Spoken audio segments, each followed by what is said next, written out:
Bom dia, vocês estão me ouvindo? Justo hoje a voz resolveu dar uma falhada, mas a gente vai firme. Bom, eu nasci num lar cristão e graças a Deus por isso, sou grata a Ele por isso. E quando eu nasci, meus irmãozinhos não eram tão pequenos assim, eles já tinham uma certa idade. A mais nova tinha 12 e o mais velho tinha 14. Eu tentei achar uma foto nossa de pequeno, mas eu não achei, então vai essa mesmo.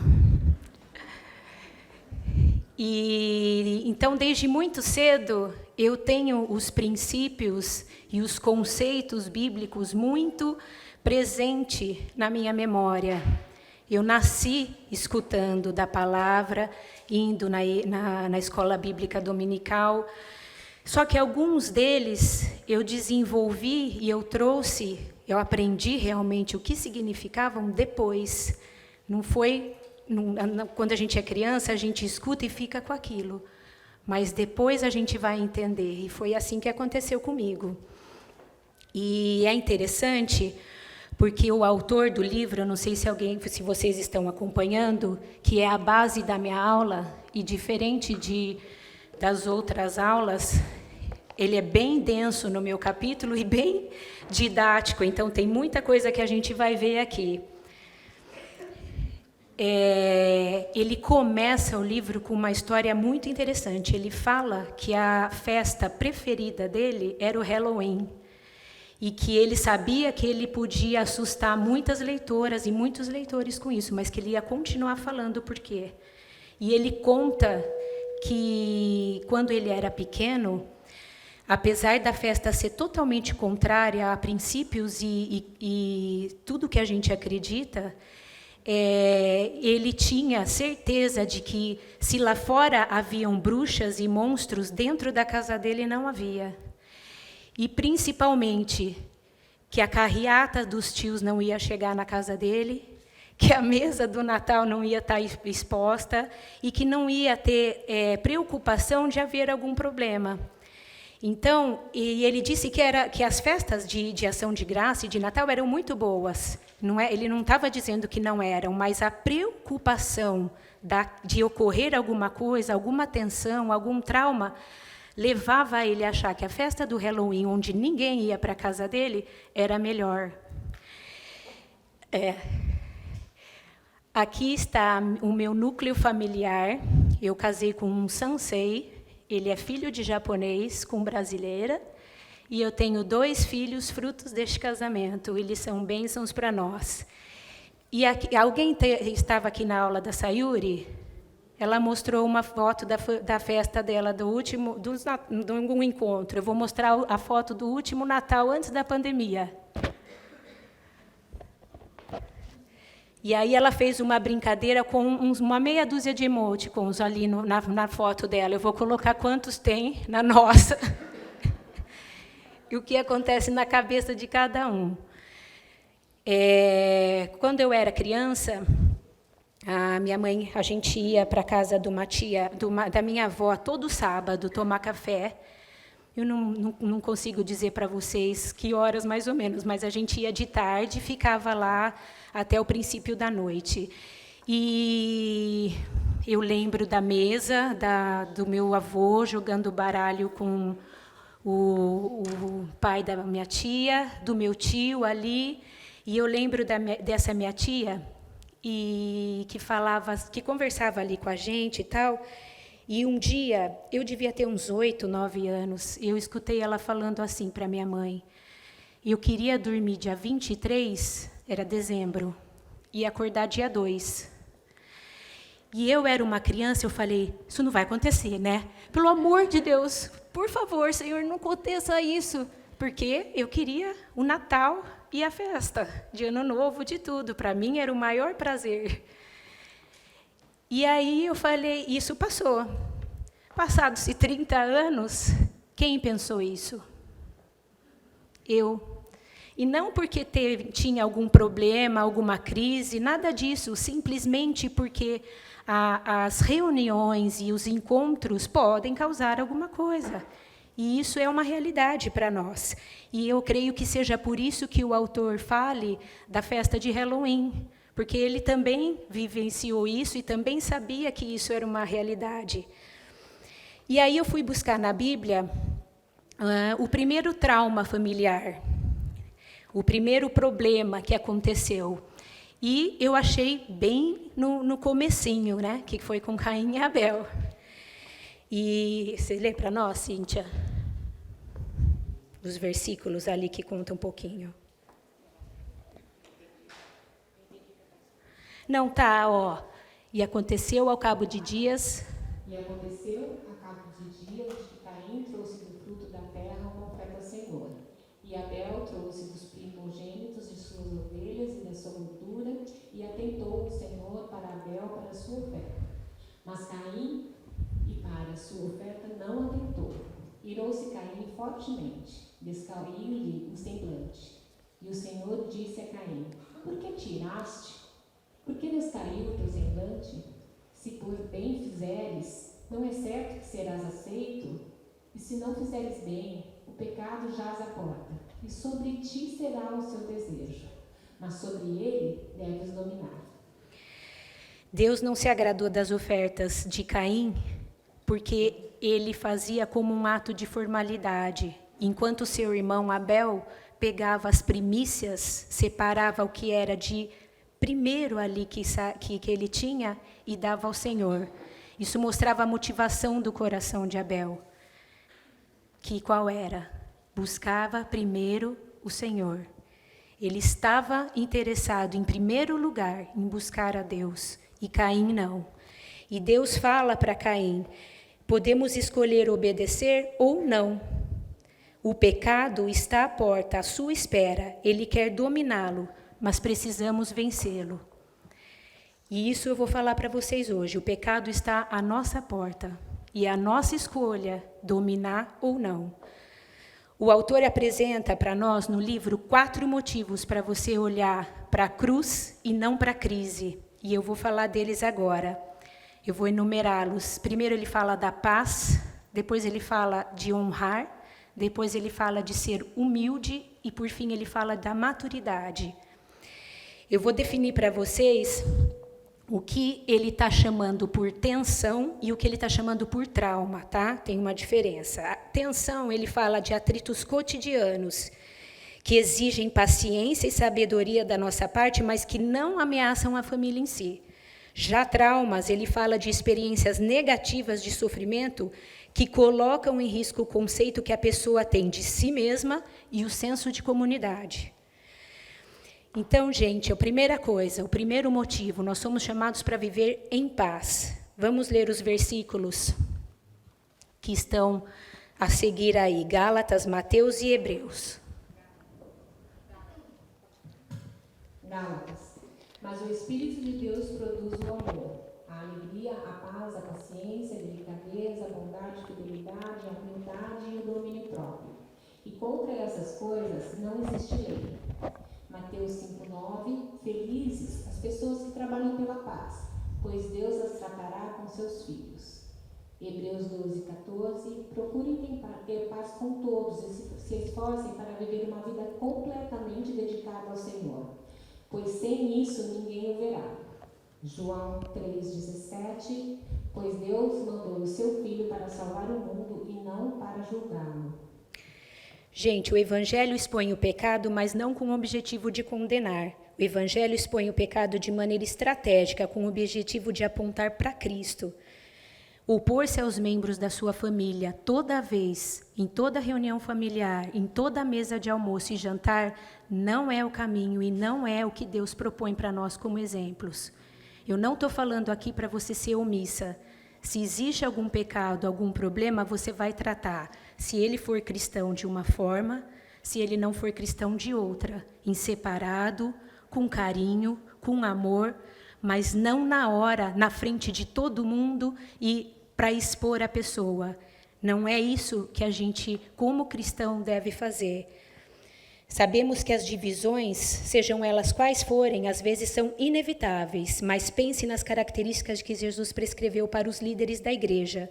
não serem briguentos, ter boa reputação perante os de fora, não ser herege, não ser indevido. Você consegue identificar alguma divisão, alguma crise que tenha sido originada por algo que você falou ou fez? Aquele comentário indevido, na hora indevida, da forma indevida, palavras que não edificam. Às vezes dá prazer falar algumas coisinhas, né? Às vezes alguém soltou um comentário, agora é minha hora, vou falar aqui. Se você reconhece, se vem à sua mente alguma coisa desse tipo, peça ao Senhor sabedoria. Sabedoria para você viver em paz, para você saber o momento e a hora certa de falar. Em Colossenses 3,13 fala para não ficarmos irritados uns com os outros e para perdoarmos uns aos outros, assim como o Senhor nos perdoou. E depois fala do amor. Para cima de tudo, termos amor uns pelos outros. Então, permita que a paz de Cristo, aquela que é muito maior do que a gente consegue explicar, norteie sua decisão. Essa paz, é bom lembrar, está ligada também à sua capacidade de perdoar. Suportem-se uns aos outros e perdoem as queixas que tiverem uns contra os outros. Perdoem como o Senhor lhes perdoou. Meu marido fala que na nossa casa, na casa da minha mãe, né, nas reuniões, tem a turma do deixa disso. E como ele é muito engraçadinho, quando ele fala isso, a gente dá risada, né? A turma do deixa disso são os pacificadores. É isso que ele está querendo dizer. Porque quando vem, às vezes, algum comentarinho que pode causar alguma faísca, entra os pacificadores. Entra a turma do deixa disso. Seja você a turma do deixa disso. E não a turma que põe lenha na fogueira, que quer que a faísca se torne o fogo. O segundo motivo que ele aponta é a honra. Somos chamados a honrar. Pode ler, Cíntia, 1 Pedro 2,17. Tratai a todos com honra, amai aos irmãos, honrai ao rei. Este é o meu mandamento, ame-se uns aos outros. Devemos temer a Deus, obedecer ao rei e honrar a todos. Isso significa demonstrar sempre que possível respeito e gratidão.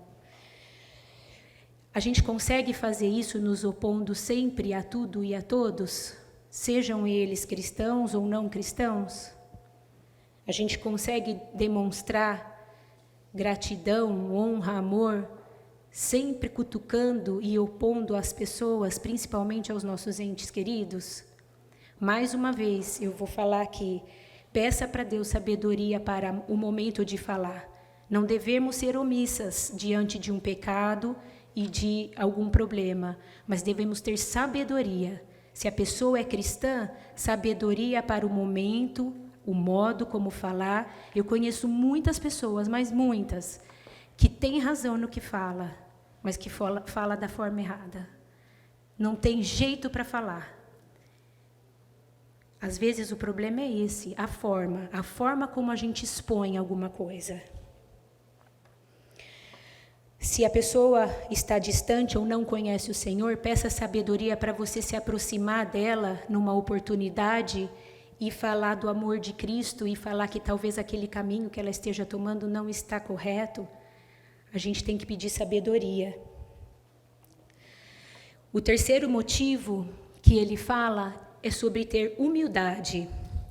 Parte de muitas tensões que temos em nossa família é pela falta de humildade ou pelo excesso de orgulho. Jesus jamais tentou provar que estava certo. Ele foi acusado de tudo e, no entanto, ele sabia quem estava no controle. Ele sabia de quem era a última palavra. Ele sabia que ele não precisava ficar debatendo, se defendendo. Em 1 Coríntios 4:7... Quem é que fez você superior aos outros? Por acaso não foi Deus quem lhe deu tudo o que você tem? Então por que é que você fica todo orgulhoso, como se o que você tem não fosse dado por Deus? O que você... Acabou? Depois tem outro. Vamos primeiro nesse. 18 anos. O fariseu ficou de pé e orou sozinho assim: Ó Deus, eu te agradeço porque não sou avarento, nem desonesto, nem imoral como as outras pessoas. Agradeço-te também porque não sou como este cobrador de impostos. Jejuo 2 vezes por semana e te dou a 10ª parte de tudo que eu ganho. Mas o cobrador de impostos ficou de longe e nem levantava o rosto para o céu. Batia no peito e dizia: Ó Deus, tem pena de mim, pois sou pecador. E Jesus terminou dizendo: Eu afirmo a vocês que foi este homem e não o outro que voltou para casa em paz com Deus. Porque quem se engrandece será humilhado, e quem se humilha será engrandecido. Provérbios 29:23 diz: O orgulhoso acaba sendo humilhado, mas quem é humilde será respeitado. Gente, o primeiro versículo lá em Coríntios, Paulo indaga: o que vocês têm que Deus não tenha lhes dado? E se tudo o que temos vem do Senhor, por que nos orgulhamos, como se não fosse uma dádiva? A gente precisa nos colocar em nossos lugares. Satanás quer nos destruir por meio de nosso orgulho. Quando a gente pensa que vem tudo do Senhor e que a gente não merece nada, a nossa posição em relação aos demais é diferente. Tudo vem do Senhor. Tudo foi o Senhor que nos deu. Nós estamos debaixo de um mundo onde jaz o maligno, onde casamentos darão errado, onde haverão crises na criação dos filhos, brigas entre eles e onde milhares de outras formas de maldição acontecerão. E todos nós sofremos com elas. Seja você rico, médio, pobre, se tenha isso, aquilo ou aquilo outro. Nosso papel é ser sal e luz e refletir o caráter de Cristo em todos os momentos. Não se compare. A comparação, seja ela para mais ou para menos, inevitavelmente nos faz pecar. Se você olha para o próximo e acha que você é mais que ele, você está pecando. Se você olha para o próximo e acha que você é menos, você também vai pecar porque você está murmurando, sendo ingrato e reclamando. Cuidado. Não nos comparemos. E o último motivo que ele elenca aqui é ter maturidade. Para cristãos, rumo à santificação. Se trilhamos o caminho da cruz, vamos percorrer da tentação ao sofrimento, do sofrimento para a crucificação e, por fim, da crucificação para a glória. E somos submetidos a muitos testes. Testes esses que vão acontecer na mesa, na sala, na hora do almoço, pode ser no seu núcleo pequeno, pode ser no seu núcleo maior. E nós temos que entender que estes testes são provações e Deus está nos observando.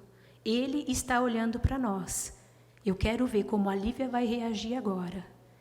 Esteja você dentro de uma crise, como espectador ou ajudando alguém que está em crise. Em todos os sentidos, Deus vai olhar para você e vai te observar. Nesta hora, verifique consigo mesmo. A tensão que estamos sentindo em relação a este fato é imaturidade? Estamos sentindo pelo comentário, sendo ele verdade ou não, ou por quem fez o comentário? Por que alguns comentários nos irritam tanto? O que está se refletindo por trás do meu sentimento? Vai na raiz. Tenta achar a raiz daquilo. Porque, às vezes, quando o comentário nos faz ficar tão bravas e tão irritadas, é porque tem alguma coisa aqui dentro que não está bem.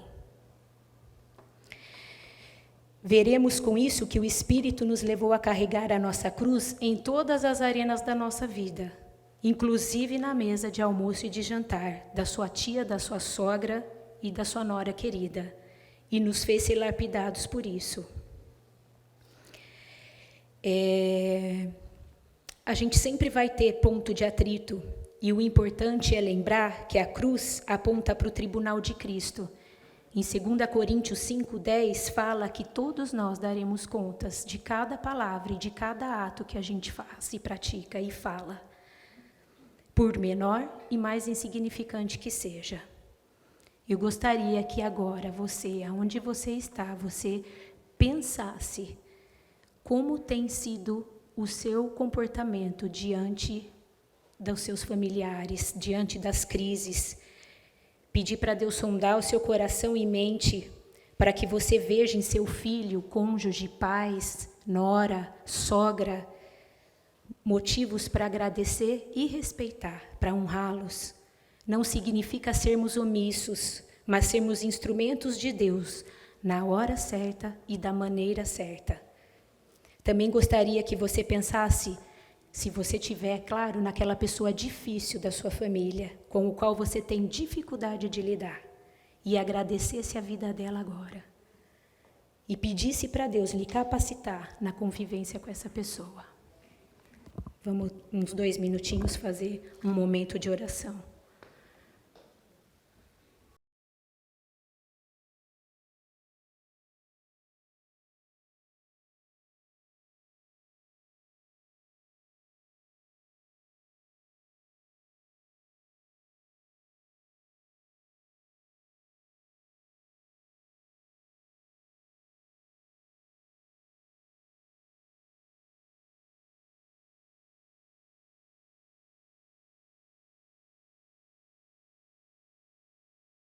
Eu ia mostrar para vocês aqui o vídeo dessa moça que eu achei muito interessante no Instagram.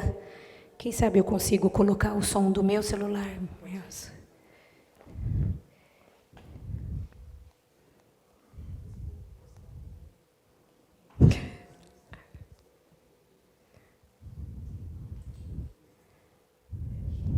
Ser referência só de força, luz e gratidão não me interessa, não. Isso não é real. Ninguém é forte o tempo inteiro, ninguém brilha toda hora, ninguém exala gratidão todos os dias, não. Eu sou real. Eu sou feita de luz e sombra. Uma parte é pacífica, outra feroz. Uma parte é resistente, outra frágil. Uma parte é corajosa, mas outra precisa de colo. Uma sente Deus, outra questiona. Uma acende velas e incensos, outra não faz nada disso. Uma bebe chá, outra bebe vinho. Uma quer mudar o mundo, outra só quer mudar a si mesma. Eu tenho muitas em mim, eu sou todas elas. Você não precisa ser perfeito para inspirar os outros, não. Prefiro inspirar pela maneira como você lida com suas próprias imperfeições. Ser referência só de força. É isso mesmo, gente? Será que ela está correta? Será que a gente merece, que a gente pode escolher? É isso que Deus propõe para nós? É isso que a gente tem que refletir hoje aqui, principalmente na hora nas nossas tensões e traumas. A escolha, nós já sabemos o que é para fazer. Deus já falou para nós. A gente precisa decidir se a gente vai fazer ou não. Eu espero que esses 4 motivos, paz, honra, humildade e maturidade, fiquem firmados na sua mente, para que na próxima tensão, no próximo atrito, na pequena discussão com o seu marido, ou naquele pensamento que te vem quando você quer falar alguma coisa que não deve, você pense: estou edificando, estou levando essa pessoa a ser edificada, estou honrando, estou tendo paz com todos. Quando a gente era pequeno, quando eu era pequena, a professora da escola bíblica falava assim, tinha uma musiquinha, inclusive, eu não lembro direito, mas tinha uma musiquinha: tende paz com todos, se possível, ela falava. Só que o se possível não é a parte principal do versículo. A parte principal do versículo é tende paz com todos. O se possível é em situações que a gente sabe que não dá. Mas não é para a gente sair aí, e eu falava isso, se possível. Se der, tende paz com todos, porque eu aprendi assim. Mas não é o se possível que está em jogo. O que está em jogo é ter paz com todos, é honrar, é ter humildade, é ter maturidade. Em Gálatas 6 fala: vós que sois mais espirituais, que ele está falando? Ele está falando para a gente que tem mais conhecimento, que tem mais carga, experiência espiritual, para a gente não entrar no atrito, para a gente tentar a reconciliação. Meu marido me mandou, na verdade ele mandou no grupo que a gente tem da Koinonia, e eu peguei para ilustrar aqui porque eu achei muito interessante. É uma pesquisa do New York Times, e ela fala que a adolescência americana está passando por uma mudança drástica. Há 3 décadas atrás, as doenças que acometiam o adolescente americano na saúde pública eram as principais, né? O uso excessivo do álcool, a direção embriagada e a gravidez, e o tabagismo. Desde então, essas ameaças caíram drasticamente, substituídas por uma nova preocupação de saúde pública, o aumento das taxas de distúrbios de saúde mental. Em 2019, 13% dos adolescentes relataram ter um episódio depressivo importante, um aumento de 60% em relação a 2007. As visitas às emergências de crianças e adolescentes nesse período também aumentaram acentuadamente para ansiedade, transtornos de humor e autoflagelação. E para pessoas de 10 a 24 anos, as taxas de suicídio, que estavam estáveis de 2000 a 2007, subiram 60%. Em 2018. Isso teve uma intensificação pela pandemia, mas ela já estava vindo e ocorrendo, não é só pela pandemia. E abrange grupos raciais e étnicos, áreas urbanas e rurais e a divisão socioeconômica. Em dezembro, em uma rara consulta pública, um cirurgião importante dos Estados Unidos advertiu sobre uma crise devastadora de saúde mental entre os adolescentes. Numerosos grupos hospitalares e médicos a chamaram de emergência nacional, citando níveis crescentes de doenças mentais, uma grave carência de terapeutas e opções de tratamento, e uma pesquisa insuficiente para explicar a tendência e o porquê isso acontece. Isso foi tirado do New York Times, do Instagram deles. Então, agora eu vou começar a nossa segunda etapa. E, para mim, é um desafio muito grande falar disso, mas eu venho aqui com tremor e temor ao Senhor, falar de filhos pródigos. É muito triste lidar com situações em que nossos filhos se afastam de nós, seja por incompatibilidade de crenças, seja por traumas ocorridos. Existe uma agonia especial quando pais veem seus filhos se afastarem do caminho que ensinaram e que caminham para a autodestruição. 3 João 3:4, vamos ler. Nada me alegra mais do que ouvir que meus filhos vivem de acordo com a verdade. Romanos 1, de 18 a 23. Portanto, a ira de Deus é revelada do céu contra toda a impiedade e justiça dos homens que suprimem a verdade pela injustiça. Pois o que de Deus se pode conhecer é manifesto entre eles, porque Deus lhe manifestou. Pois desde a criação do mundo, os atributos invisíveis de Deus, seu eterno poder, sua natureza divina, têm sido vistos claramente, sendo compreendidos por meio dessas coisas criadas, de forma que tais homens são indesculpáveis, porque, tendo conhecido a Deus, não o glorificaram como Deus, nem lhe renderam graças, mas seus pensamentos tornaram-se fúteis e os seus corações insensatos se obscureceram. Dizendo-se sábios, tornaram-se loucos, e trocaram a glória do Deus imortal por imagens feitas segundo a semelhança do homem mortal, bem como de pássaros, quadrúpedes e répteis. Quando ele fala em 3 João 1:4, que nada mais alegra do que ouvir que os meus filhos vivem de acordo com a verdade, o oposto a isso também é verdade. Também é sinceramente real. Quando os nossos filhos se afastam, a dor e o sentimento que nós temos de de traição crescem em nós. Você pode se sentir traído como se a descrença de seu filho fosse um ato de ódio contra você, ou mesmo se chocar quando seu filho se rebela e até se questionar: como é que ele pode fazer isso comigo? Depois de tudo o que eu fiz para ele, por que ele está agindo assim? E eu vou dizer para vocês, eu sinceramente imagino esses questionamentos dentro da mente de uma mãe. Mas, se você está pensando assim, perceba uma coisa: você perdeu de vista o que Deus nos revelou na cruz. A realidade não é que é só você lidando com um filho pródigo, mas é Deus lidando com um cosmo pródigo.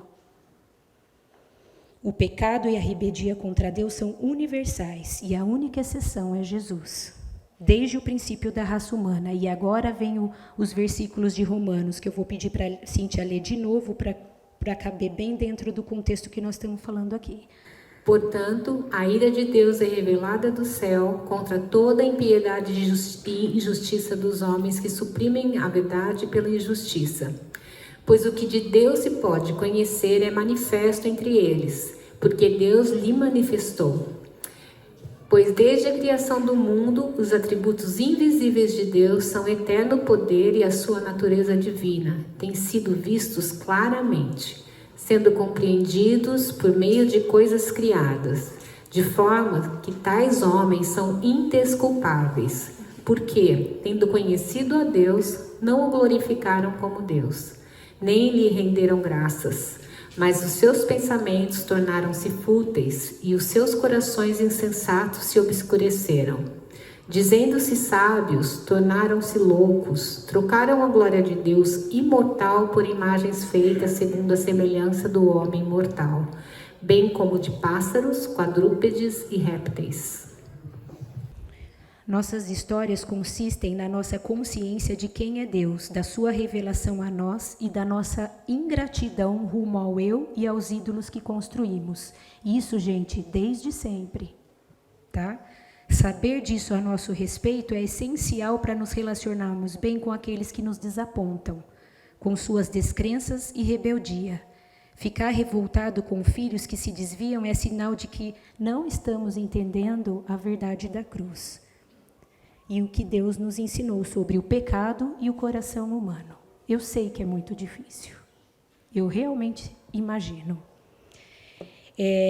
Alguns pesquisadores, vou abrir aqui o livro porque eu quero dizer para vocês direitinho os países que foram feitos isso. Eles realizaram uma pesquisa da parábola do filho pródigo na Ásia, África, Europa Oriental, Oriente Médio e América do Norte. E, em seguida, eles pediam para que esses grupos de pessoas em cada um desses países contasse a história de novo para eles. Eles falavam a história do filho pródigo e pediam que eles repetissem. E eles observaram que todos aqueles que pertenciam a países menos desenvolvidos destacavam a parte em que o menino, o garoto, passa fome. Porque é nessa hora que ele percebe a fragilidade e que ele pensa, naquele versículo ele fala que os empregados do pai dele comiam muito melhor e estavam muito melhor do que ele ali, que estava com vontade de comer a comida dos porcos. É nessa hora de fragilidade que ele cai em si e começa a refletir sobre as realidades da vida dele. E eu achei isso muitíssimo interessante, porque se você já tinha pensado nisso, da fome? Eu nunca. E é nessa hora que eles pensam, que todos aqueles que têm um contexto histórico no país, que a fome é presente, pensaram nesse contexto, do que aconteceu com ele na hora da crise. Eu achei isso muito interessante. Em Provérbios 22:6, fala: Ensina a criança no caminho em que deve andar, e até o fim da vida não se desviará dele. Gente, eu não vou focalizar aqui na primeira parte do versículo, apesar de entender que ela é a parte principal. Eu aprendi com meu professor de coenonia, que está conosco há 10 anos, que a palavra ensinar vem da tradução treinar. Pensem como é que se treina uma pessoa, um esportista para uma Olimpíada. Não são 2 horas por dia, não são 3, são muitas horas por dia, todos os dias da semana. Exige uma disposição do treinador, da pessoa que está sendo treinada, exige uma aplicação àquele treino e muita comprometimento ali, né? Mas eu não vou focalizar como isso foi feito aqui. Eu vou focalizar quando isso não deu certo. Quando isso não ocorreu da forma que você esperava e quando pais angustiados clamam a Deus para que resgate seus filhos. Não existe evangelho da prosperidade nem a criação dos filhos. Este texto, assim como a maioria dos provérbios, fala sobre um princípio geral. O direcionamento dos pais na vida dos filhos é formativo e, de uma forma ou de outra, ele vai ser presente na vida deles e até pelo resto dela. Isso é uma verdade, mas isso não significa que a criança educada em um lar cristão inevitavelmente será cristã. Em muitos casos, os filhos crescem em meio a bíblias e hinos e estudos bíblicos e escolas dominicais e ainda assim se desviam. Às vezes isso pode acontecer por um curto período de tempo e às vezes pode acontecer pelo resto da vida delas. Isso não significa que a instrução que você deu para o seu filho e os exemplos não surtiram efeito de nada. Para o bem ou para o mal, todos somos confrontados com nossas origens, às vezes, cada vez mais conforme envelhecemos. O conhecimento dos fatos e a imersão das coisas de Deus não garantem um novo nascimento. Nosso zelo por defender a fé não pode nos transformar em destruidores de relacionamentos. Ao contrário, você deve demonstrar amor e empatia, mesmo quando seu filho não o faz, ou não se comporta como você gostaria. Devemos ser exemplos e refletir o caráter de Cristo todos os dias. Brigar toda vez impondo suas vontades e desejos não o trarão de volta. Precisamos ser os pais, os avós, os tios, a igreja que deixa aberto o caminho para os pródigos voltarem. Peça ao Senhor sabedoria, porque também não significa ser omisso, mas peça a sabedoria para você falar com o seu filho pródigo, com o seu conhecido, ou seja lá quem for da sua família, com amor, com sabedoria. E às vezes é necessário apenas orar. Às vezes não é hora de falar, só de orar. A gente tem que prestar atenção e pedir para Deus que nos oriente no sentido de a gente ter o discernimento para falar com eles e para deixar o caminho aberto. Eles precisam ter o caminho aberto. O que é que aconteceu quando o filho pródigo voltou para a casa do pai dele? Ele foi recebido como?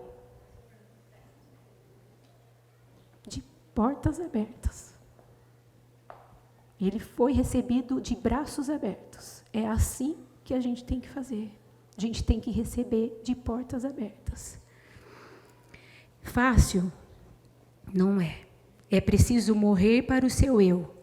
A dor por um filho desviado é real e está presente na vida guiada pelo Espírito. No entanto, não podemos confundir essa dor com a exigência carnal de exibir para o mundo nossa família abençoada e bem-sucedida. O pior não é sermos pais que sofrem, o pior é sermos pais com vergonha. E o contrário a isso também vale. Se você acha que tem água em falta com a família do seu vizinho ou da igreja, que o filho está desviado, ou do conhecido, você também deve concluir que há algo em falta ou vergonhoso com a família de Deus. Devemos lembrar que amar nossos filhos pródigos não significa amar o pecado deles. Este é o mesmo tipo de bondade que recebemos do nosso Pai Celestial, que nos conduziu ao arrependimento. Vamos ler Salmo 103, 12. Quanto o Oriente está longe do Ocidente, assim ele afasta de nós os nossos pecados.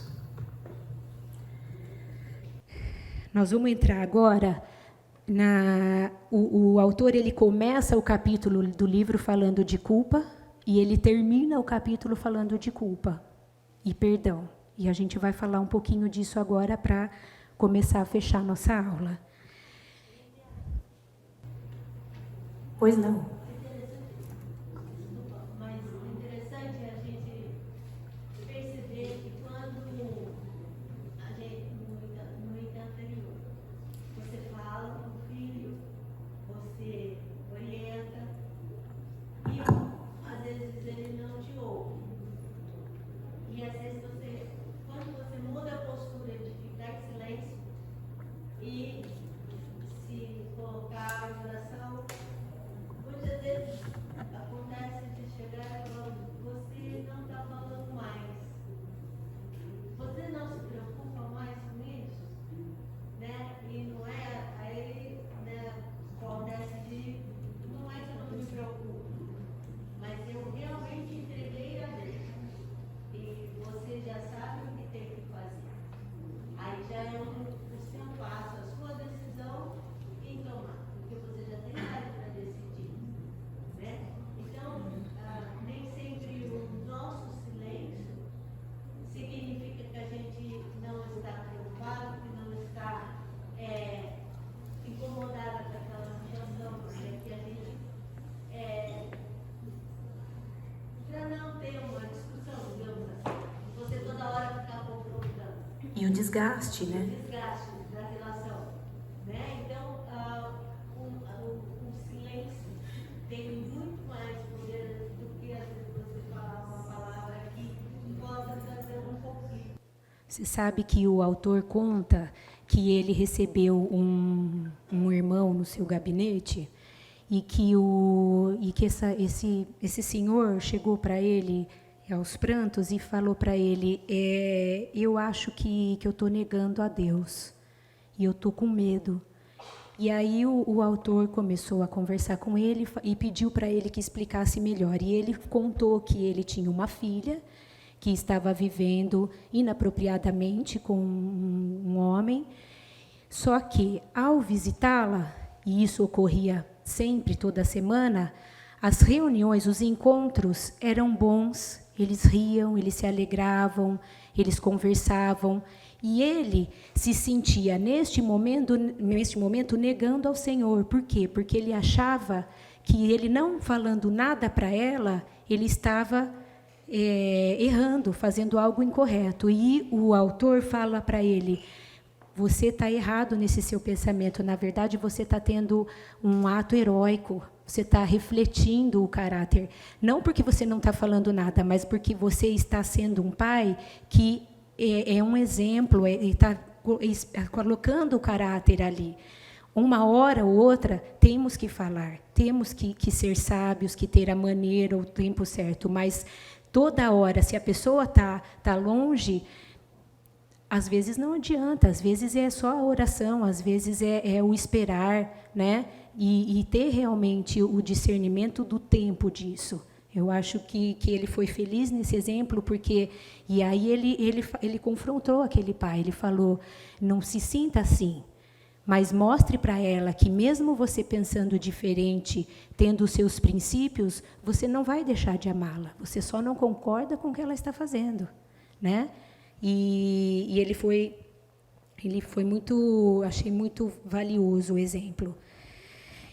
Para que isso aconteça, gente, a gente tem que lembrar que, às vezes, tudo que a gente aprendeu, ali naquele momento a gente não está conseguindo passar, mas que Deus está no controle, e Deus sabe de todas as coisas. E tudo coopera para o bem daqueles que amam a Deus.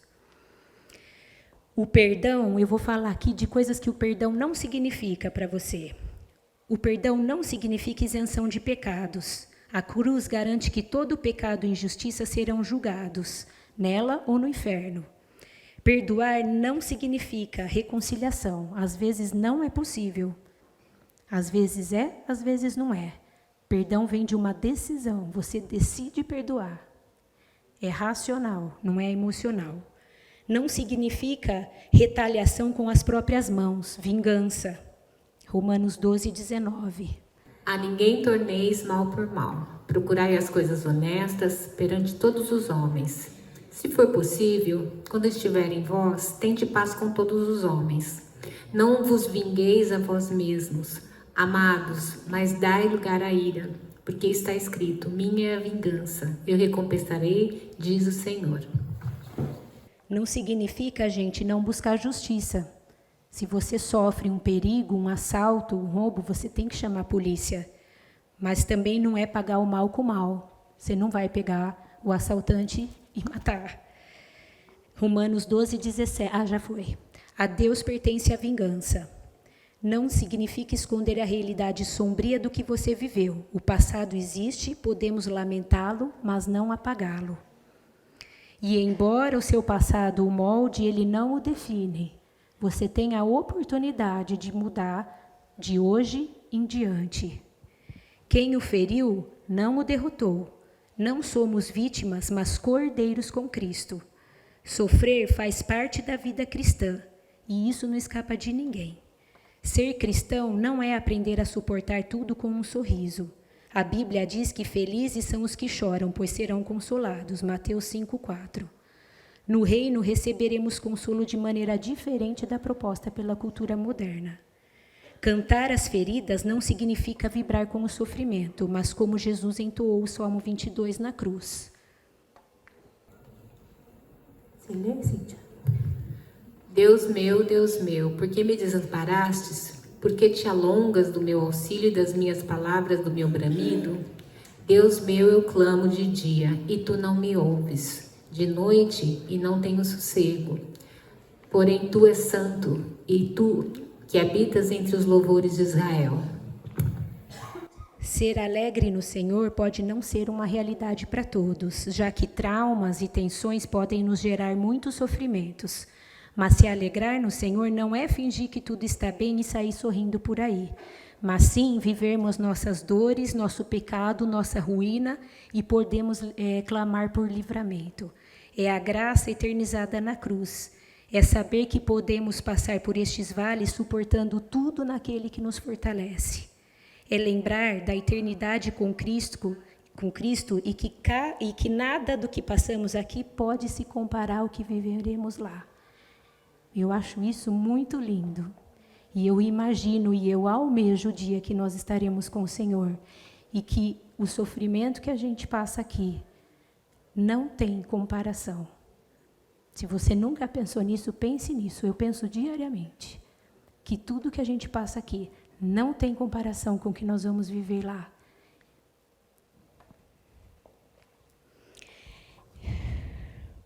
E com isso, sermos exemplos de que o Evangelho não veio para os felizes, mas para os de coração quebrantado.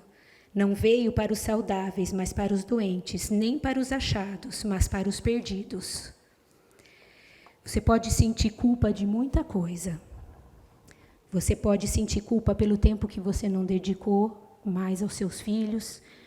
Você pode sentir culpa por maus exemplos ou exemplos negligenciados, pelo excesso de cuidado ou pela falta de cuidado e tantas outras coisas. Se você sente um fracassado na criação dos seus filhos, a gente pode até sentir isso, mas lembre-se, tanto no tempo real, enquanto estamos com eles, ou quando eles já não estão mais conosco, quando estão tomando outras decisões que não concordamos, e quando eles se afastam do Senhor, tudo está debaixo da ciência, da consciência e da soberania de Deus. Deus é capaz de redimir a sua história de culpa ao uni-la à obra redentora da cruz. Essa é a mensagem da graça. A cruz deixa claro que o mal existe e requer juízo diante de Deus, da parte de Deus. Também nos mostra que ninguém precisa se deixar destruir pelo que aconteceu ou pelo que fizemos uns aos outros. Mas nem sempre é fácil aplicar a natureza moldada pela cruz de nosso Evangelho à nossa vida e sua situação familiar. Por vezes é muito difícil diante de tensões e traumas que passamos. Na vida a gente magoa e é magoado, principalmente no contexto familiar, com nossos cônjuges, filhos, pais, avós, tios. E nós passaremos por aflições. Mas, 1 Pedro 4, 12, 13. Amados, não estranheis a ardente prova que vem sobre vós para vos tentar, como se coisa estranha vos acontecesse. Mas alegrai-vos no fato de seres participantes das aflições de Cristo, para que também na revelação da sua glória vos regozijeis e alegreis. Eu sei que é muito difícil pensar que as provações que Deus nos coloca devem trazer para nós alegria. Eu reconheço isso porque muitas vezes eu não consigo pensar assim. Mas a gente tem que sempre ter em mente que nós estamos sendo lapidados pelo Senhor.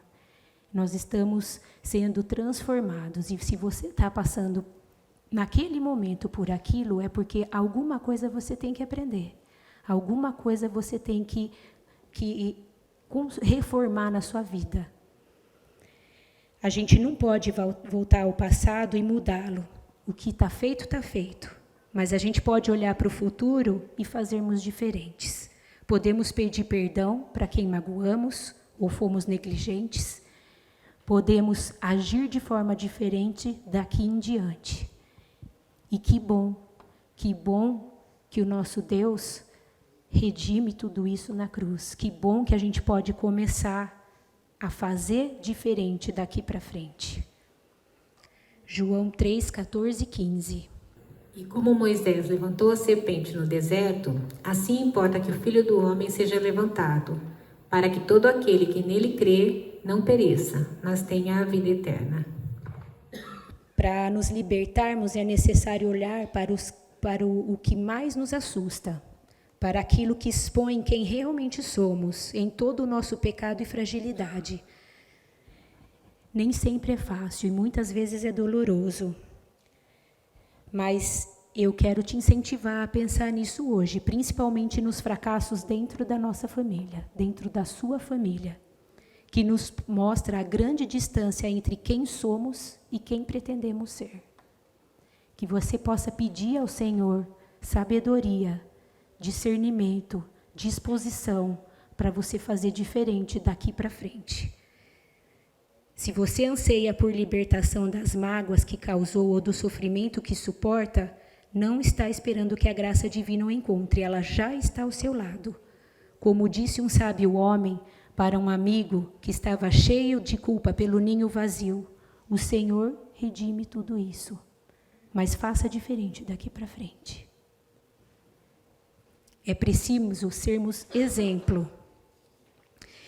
E eu gostaria agora de contar de um testemunho pessoal. Eu sabia que isso ia acontecer em algum momento, mas eu não achei que fosse tão cedo. O meu filhinho de 8 anos agora, mas quando ele me fez essa pergunta, ele tinha 7. Ele chegou para mim um dia, estava só eu e ele gosta de conversar, conversas difíceis. E ele falou assim para mim: mamãe, deu certo o seu namoro com o papai, né? Aí já falei, deu certo. Ele conheceu Jesus antes de você casar, né? Falei, sim, graças a Deus. Aí ele falou, conversei ali um pouquinho com ele, eu falei para ele, Deus foi misericordioso, e quando a gente nos casou, ele já entendia o que Deus tinha para ele. Então, ele virou para mim e falou assim, você me aconselha a fazer isso? E eu falei para ele, não, eu não te aconselho a fazer isso, porque a mamãe errou, a mamãe pecou, a mamãe fez o que estava diferente do que Deus tinha proposto para ela. Graças a Deus, aos irmãos, aos pastores, ele conheceu a verdade e ao Espírito Santo que tocou na vida dele e ele creu. Mas não é essa a proposta que Deus tem para nós. E não é isso que você tem que fazer. Eu não sei o quanto ele entendeu. Eu não sei até que parte entrou na cabecinha dele. Porque às vezes eles escutam só o começo e depois eles já começam a vaguear o pensamento. Mas eu sei que eu vou falar não para ele todas as vezes que ele me questionar. Eu vou dizer não para ele sempre. Porque se lá atrás eu cometi um erro, daqui para frente eu vou fazer tudo o que estiver ao meu alcance para ser diferente. E para ele saber que o que mais importa na nossa vida é, em primeiro lugar, buscarmos ao Senhor. Em primeiro lugar, agradarmos ao Senhor. Aquele que tem os meus mandamentos e os guarda, este é o que me ama. E eu vou falar para eles, enquanto eu puder, que este é o que ama o Senhor, quem cumpre os mandamentos. Deus foi gracioso, misericordioso, e eu sou muito grata a Ele por tudo que Ele fez pela vida do meu marido antes de eu me casar. Mas não foi a forma adequada, e não é o exemplo que ele tem que seguir. E quando eu terminei, ele fez mais um comentário, é que eu não vi nenhuma bonitinha ainda lá.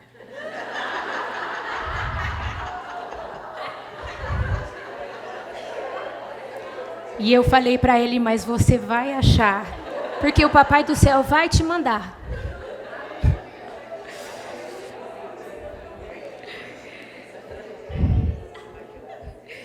É uma peça, né? Não achei nenhuma bonitinha lá. Eu queria que você, que está aqui hoje, que passa por algum tipo de crise, se você quiser, tá? Não é uma obrigação. Se você quiser, gostaria de orar por você. Eu queria que você se colocasse em pé. Eu vou orar por você. Eu vou orar pela sua crise, pelo que você tem passado, pela sua tensão. Às vezes você não está no meio da crise como protagonista, mas você está em volta como coadjuvante. Às vezes você está de fora assistindo, ou às vezes você está simplesmente aconselhando alguém que passa. Eu li um capítulo do livro sobre aconselhamento, que a minha querida Maria me emprestou. Maria, estou sentindo muita falta de você aqui. Ela está pela internet, eu sei. E ele fala aqui, ele está falando num contexto para líderes e quem faz o aconselhamento, que existem 2 símbolos que representam a crise para os chineses. Um é o perigo e o 2 é a oportunidade. Nós temos um perigo iminente. Nós não devemos desclassificar isso, nem desabonar. Temos que trabalhar, porque às vezes no perigo Deus nos abre as portas. Mas principalmente nós temos a oportunidade de edificarmos, oportunidade de darmos uma palavra que a pessoa precisa escutar, oportunidade de sermos diferentes, de trazermos a paz, de honrarmos, de ser humildes, de termos maturidade. É a oportunidade. Se você quiser se levantar, eu quero orar por você.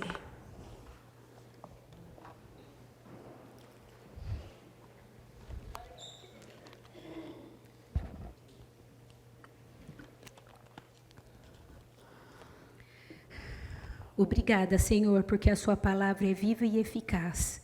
E porque nós sabemos que mesmo diante de traumas e tensões familiares, nós podemos contar com o único que é digno de receber toda a nossa honra, toda a glória.